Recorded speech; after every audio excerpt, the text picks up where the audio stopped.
आपका स्वागत है। आइए दोस्तों, नया हफ्ता शुरू हो गया है। बहुत सारी, आज तो 14-15 लगभग ऐसी कुछ आपके लिए टेक न्यूज़ उठाकर लेके आया हूँ। पूरे हफ्ते की टेक न्यूज़ थोपने वाला हूँ, पूरा आपको मज़ा आने वाला है। एंजॉय करिए, सपोर्ट करिए, सब्सक्राइब करके रखिए।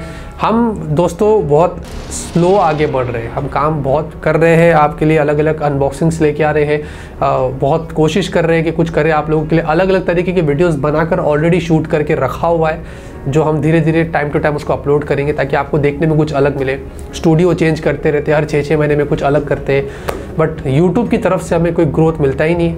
और उम्मीद करते हैं कि आप लोग हमें सपोर्ट करें, सब्सक्राइब करें, लाइक करें, शेयर करें हमारे वीडियोस को, तो शायद हमें कुछ हो सकता है। जो कि मैं 8 साल से यूट्यूब में काम कर रहा हूँ और मैं नहीं चाहता कि ये जो मेरा पैशन है उसको मैं छोड़ूं और डिमोटिवेट फील करूँ। आप लोग हैं तो मैं हूँ, अगर आप लोग नहीं है तो मैं तो फिर बंद करके बैठ जाऊँगा अपने घर में।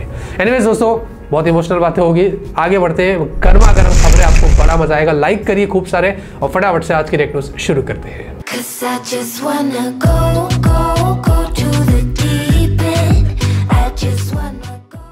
पहले खबर की शुरुआत करते हैं Xiaomi से। देखिए, finally Redmi Note 13 series India के अंदर 4 जनवरी को लॉन्च हो रही है। ऑफिशियली कंफर्म्ड हो चुका है, जी हाँ। और फर्स्ट लुक भी यहाँ पर उन्होंने अपने Redmi Note 13 Pro Plus का दिया था। जो ये फ़ोन, ये जो कलर है, ये इतना बढ़िया लग रहा है कि देखने में ऐसा लग रहा है कि काफ़ी अच्छा डिज़ाइन यहाँ पर लेके ये आ सकता है। बाकी तो हो सकता है Redmi Note 13 Pro और Pro Plus ही देखने को मिले, 2 ही फ़ोन्स। Redmi Note 13 मुझे नहीं लगता कि इस लॉन्च पर होगा, शायद ऐसा मुझे लगता है, वो बाद में आएगा, जो फिर पोको वाले के लिए वेट कराएंगे कि उसको कितना रिब्रांड करता है। एनीवेज, तो ये देखते हैं कि Redmi Note 13 सीरीज क्या खास प्राइस लेके आती है, क्योंकि चाइना तो बड़ा एग्रेसिव था। अब इंडिया में क्या होता है 4 जनवरी को ही पता चलेगा।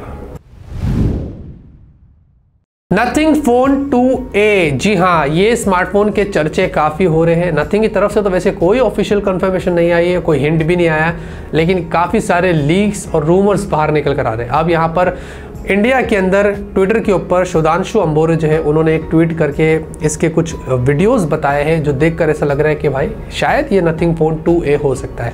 मतलब फर्स्ट लुक आया है, 3 अलग अलग ग्लिफ लाइट्स आपको पीछे दिखाई दे रही है। थोड़ा सा अलग फ़ोन की डिज़ाइन है अगर हम उसको नथिंग फ़ोन 1 या 2 से कंपेयर करते हैं। ये भी ट्रांसपेरेंट डिज़ाइन हो सकती है क्योंकि ग्लिफ लाइट्स यहाँ पर दे रहा है। बाकी तो लेट्स सी कि नथिंग फोन 2A Dimensity 7200 वाली चिपसेट होगी, ये बताया जा रहा है। आई एम नॉट श्योर इसमें कितनी सच्चाई है, लेकिन देखते हैं कि नथिंग फोन 2A क्या एग्जिस्ट करता है या नहीं करता है, ये तो वक्त ही बताएगा। नथिंग की तरफ से एक और इंटरेस्टिंग खबर आ रही है और फर्स्ट टाइम एवर नथिंग वालों ने अनाउंस कर दिया कि वो MWC 2024 में पार्टिसिपेट करेगी। MWC जिनको नहीं पता है आपको बता दूं, ये मोबाइल वर्ल्ड कांग्रेस होता है जो हर साल बार्सिलोना में होता है, और हम पिछले 3 साल से जा रहे हैं और बहुत सारे इंटरेस्टिंग वीडियोस आप लोगों के लिए बना के लाते हैं। जैसे कि ऑस्कर अवार्ड्स होते हैं, बड़ी बड़ी चीज़ें होती है हर कैटेगरी में, वैसे ही स्मार्टफोन और टेक्नोलॉजी की कैटेगरी के अंदर ये सबसे बड़ा इवेंट होता है, जो हम बहुत लकी है आप लोगों के प्यार और सपोर्ट से कि हम वहाँ जाते हैं और आप लोगों के लिए कुछ कवर करके लेके आते हैं। तो ये नथिंग बोल रहा है कि MWC में कुछ अनाउंसमेंट्स करेगा, शायद नथिंग फोन 3 के बारे में कुछ हिंट हमें मिल जाए, या चिपसेट उसमें ऐसी होगी वैसी होगी, कुछ बता सकते हैं। बाकी तो कुछ पता नहीं है। MWC हम जा रहे हैं इस साल भी, मतलब अगले साल भी, उसके बारे में बहुत सारे कॉन्टेंट आपके लिए बनाकर लेके आएंगे। इन्फिनिक्स वालों ने भाई हाल ही में 2 ऐसी बड़ी ब्रेक थ्रू टेक्नोलॉजी के बारे में हमें बताया है, जो उनके अपकमिंग फोन्स में हमें देखने को मिल सकती है। और कितना जल्दी मिलेगी इसके बारे में फिलहाल के लिए कुछ पता नहीं है, क्योंकि बताया जा रहा है कि एक उनका air charge, wireless air charge technology है। बेसिकली वो चार्जर जो मशीन है उसके पास आपको सिर्फ अपने फ़ोन को रखना है, दूर, ज़्यादा नज़दीक नहीं, थोड़ा दूर भी आप रखोगे तो वो एयर के ज़रिए उसको चार्ज करता है। ये पहले हमने बहुत सारे कॉन्सेप्ट्स देखे थे, लेकिन इन्फिनिक्स वालों ने भी कुछ वैसे ही, इसमें बताया जा रहा है कि आपको अप टू 7.5 वॉट की स्पीड यहाँ पर मिल सकती है अगर वायरलेसली एयर के थ्रू चार्ज की यहाँ पर बात करते हैं। बाकी तो आपको एक और टेक्नोलॉजी इन्फिनिक्स वाले दे रहे हैं, वो ये है कि एक्सट्रीम टेम्परेचर -40 डिग्री सेल्सियस तक भी क्यों ना हो, आप अपने स्मार्टफोन को चार्ज कर सकते हैं। तो ये भी एक चीज़ उन्होंने यहाँ पर बताई है। हो सकता है कि ये उनके MWC में कुछ शोकेस करे, बाकी तो अभी फिलहाल के लिए कब तक आएंगे इसके बारे में कुछ नहीं पता है। iPhone 16 सीरीज के अर्ली रेंडर्स यहाँ पर बाहर आ गए और दिखने में बहुत डिफरेंट लग रहा है। बताया जा रहा है कि एप्पल के जो डिज़ाइन वाले जो बैठे हुए, वाह, आप लोगों को सल्यूट है। ये तो चुम्मा था, सॉरी। तो बेसिकली iPhone 16 में अब ऐसे की जगह अब वर्टिकल कर दिया उन्होंने कैमरा सेटअप। मैं कुछ भी कर सकता हूँ, मैं मजाक नहीं कर रहा। ये देखो, ये रेंडर निकल कर, इसमें 3 अलग अलग तरीके की कॉन्सेप्ट है कि इधर ये तीनों में से कुछ भी हो सकता है। तो ये हो रहा है। लेकिन एक चीज जो उसकी एक चीज यहां पर जो जमी हुई है वो है डायनेमिक आइलैंड।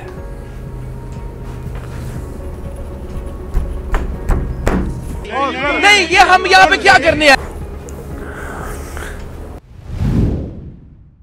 OnePlus 12 को लेकर काफी सारे यहां पर इश्यूज निकल कर आ रहे हैं, ऐसा बताया जा रहा है। जैसे कि OnePlus 12 का हमने ऑलरेडी अनबॉक्सिंग कर दिया, यहां पर कार्ड देता आप देख सकते हैं। हमारे यूनिट में तो ऐसा कुछ निकला नहीं, लेकिन OnePlus 12 के अंदर असली बग देखा गया है। मतलब फोन के अंदर बग होता है ना, असली वाला कीड़ा फोन के अंदर से निकला है। असंभव, असंभव। अबे मैं मजाक नहीं कर रहा, ये वाला फोटो देख, ये वाला फोटो देख, इसमें देख छोटा सा कीड़ा फोन के अंदर है जो गौर से दिखेगा। अबे तू देख, तेरे को दिखेगा, तू एड़ा है, देख बराबर से। हाँ दिख रहा है ना। हाँ, और इतना ही नहीं, OnePlus 12 में कुछ क्वालिटी इश्यूज भी आ रहे थे, उसके बारे में भी बताया जा रहा है कि फोन साइड से ऐसा बराबर से उन्होंने इसको सही नहीं किया है, तो ऐसे भी इश्यूज निकल कर आ रहे हैं। आई डोंट नो OnePlus के क्या कर रहे हैं, क्या प्लान है, लेकिन फोन तो काफी अच्छा था। हमने अनबॉक्सिंग किया है, हमारे वाले में तो कोई वैसा इशू आया नहीं। हम कीड़ा ढूंढ रहे थे लेकिन हमें कीड़ा नहीं मिला कि फोन में कहाँ है। बट देखते हैं कि OnePlus 23 जनवरी को ऑफिशियल लॉन्च डेट कंफर्म्ड हो गई है ब्रांड की तरफ से ही। तो 23 जनवरी को OnePlus 12 और 12R हमें देखने को मिल सकते हैं। लेट्स सी कि इंडिया में इस बार क्या खास प्राइसिंग होती है।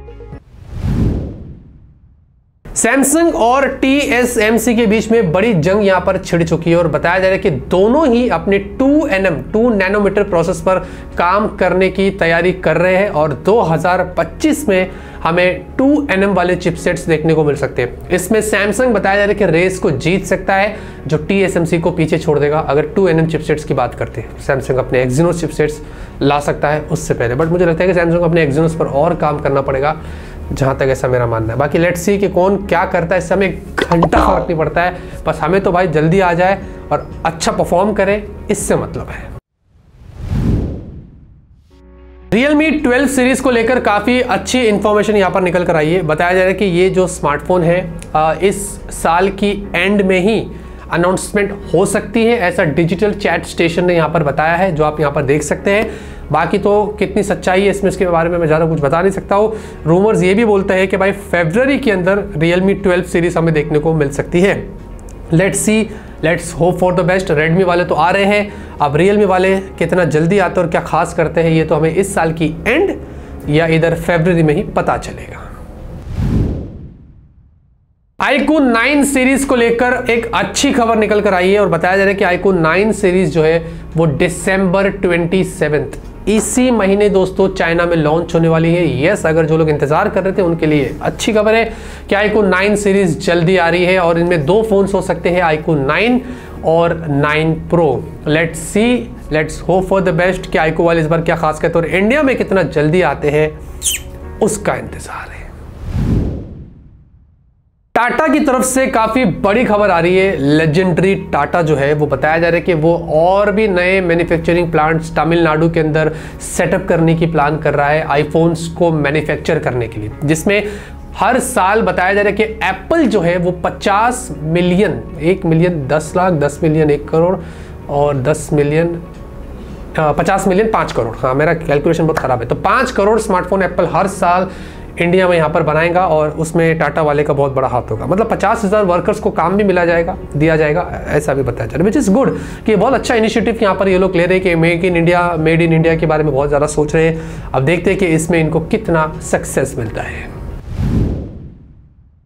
OnePlus 12R की तरफ से पहली बार बहुत ही डिटेल इंफॉर्मेशन बाहर निकल कर आई है। आपको 1.5 के वाली इसमें कर्व्ड OLED ह्यूज डिस्प्ले मिलेगी, साथ ही साथ आपको 4500 निट्स की पीक ब्राइटनेस, आपको इसमें ग्लास बैक मेटल फ्रेम के साथ मिलेगा, स्नैपड्रैगन 8 Gen 2, 50 का कैमरा लेकिन 8 मेगापिक्सल का अल्ट्रा वाइड सेंसर और 32 मेगापिक्सल का टेलीफोटो सेंसर, जो पहली बार हमें OnePlus R सीरीज में देखने को मिल रहा है, और 5500 mAh की बैटरी और 100 वॉट की चार्जिंग। बहुत ही पावरफुल स्मार्टफोन लग रहा है। ऐसा अगर होता है तो डेफिनेटली OnePlus 11R से काफ़ी बड़ा अपग्रेड हम इसको बोल सकते हैं। लेट्स सी, 23 जनवरी का इंतजार करते हैं। अगर ये स्पेक्स पूरे होते हैं तो बल्ले। सोनी ने दोस्तों हाल ही में फाइनली अपने 50 मेगापिक्सल का न्यू सेंसर अनाउंस कर दिया है। 50 मेगापिक्सल में हमने ज़्यादातर सैमसंग के सेंसर्स देखे हैं, लेकिन अब सोनी ने अपने लाइटिया LYT 900 कैमरा सेंसर अनाउंस किया है। ये 1 इंच सेंसर साइज है और इसमें 1.6 माइक्रोन पिक्सल्स, जो बेसिकली नाइट के लिए काफ़ी ज़्यादा आपको हेल्प करेगा। तो इस तरीके का सेंसर उन्होंने यहाँ पर अनाउंस कर दिया, जो Find X7 Pro, Vivo के X100 Pro, Xiaomi 14 Ultra, इनमें हमें यहाँ पर जो वो देखने को मिल सकता है। तो लेट्स सी उनके IMX 890 से ये कितना अच्छा होता है और कितने अच्छे फोटोज़ निकाल कर देते हैं, ऑप्टिमाइजेशन कितनी अच्छी होती है, ये तो वक्त ही बताएगा। फाइनली ROG Phone 8 सीरीज जो है, इनके फर्स्ट लुक तो बाहर आए थे, दिखने में तो वैसे ही लग रहा है कि कुछ खास है नहीं, लेकिन बताया जा रहा है कि 16 जनवरी को ROG Phone 8 सीरीज लॉन्च होने वाली है, जो इधर हमें लगता है कि ग्लोबल के साथ साथ शायद हमें इंडिया में भी देखने को मिल जाए। ये ताइवानीज कंपनी है तो ताइवान में जाता है, लेकिन उसके बाद मुझे लगता है कि सेम डे शायद इंडिया में भी आ सकता है। अब ROG फोन्स में ज़्यादा रेकमेंड करता नहीं, क्योंकि एक साल में एक बार आते हैं, फिर उसके बाद क्वालिटी इशूज़ भी रहती है। बग्स मेरे डैडी को दिया था भाई, इतना इशूज़ हो रहा था उसमें, तो मेरे डैडी ने आखिर उसको चेंज ही कर दिया। अब मैंने उनको मोटरोला का फ़ोन दिया।